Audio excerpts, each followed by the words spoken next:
Fire is a trustworthy organization that, if you're in trouble for the wrong reasons, you're going to be able to count on Fire.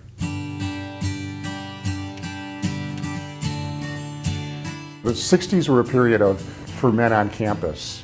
Also a period where you started having censorship coming from the left for the first time. It happened at my school, shout-downs in class. One of my colleagues had a hard time teaching some of his courses because of student disruptions. And the Berkeley free speech movement, John Searle, famous philosopher, who was one of the 4 faculty advisors to the free speech movement at Berkeley, told me that within a month of the free speech movement winning its victory, it was no longer a free speech movement because they wouldn't tolerate speech that disagreed with their position. So it really wasn't really about free speech, it was about their political cause. So after the 60s, you had about a 15-year period where there was relative freedom of speech. And I always sort of considered that the unknown sort of heyday of real free speech on campus. 1987 has been talked about as sort of a turning point year. And it was a year that speech codes started percolating. There's a whole network of administrators around the country and university presidents that sort of got on the speech code bandwagon.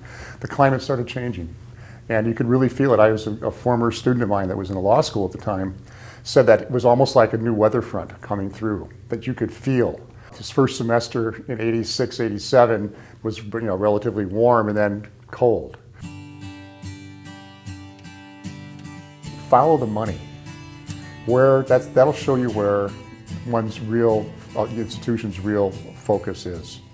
In my university, all the money goes to programs for sensitivity, diversity, etc. There's no money that goes to academic freedom. There's no money that goes to free speech at all.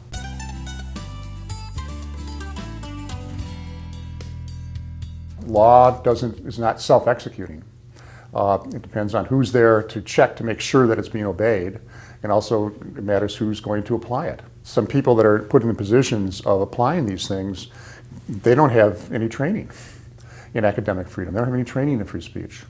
Also, their entire professional incentive system rewards them for not valuing that as much as other kinds of things, which are valid things like diversity, et cetera, and appropriate sensitivity. And so you end up getting people applying them that are not going to do it in a principled way. And when you go to college, read books that tell you what college is supposed to be about. Read John Stuart Mill, read Jonathan Rauch, read Unlearning Liberty. So you know, A, what a college is supposed to be doing, and then it'll give you an informed perspective on which to see whether or not that's happening, so you'll know if something bad happens. And then if something bad happens, talk to a lot of people that you have trust in. So maybe you can get a little critical core of people that feel the same way, so you're not alone, and maybe you can do something about it.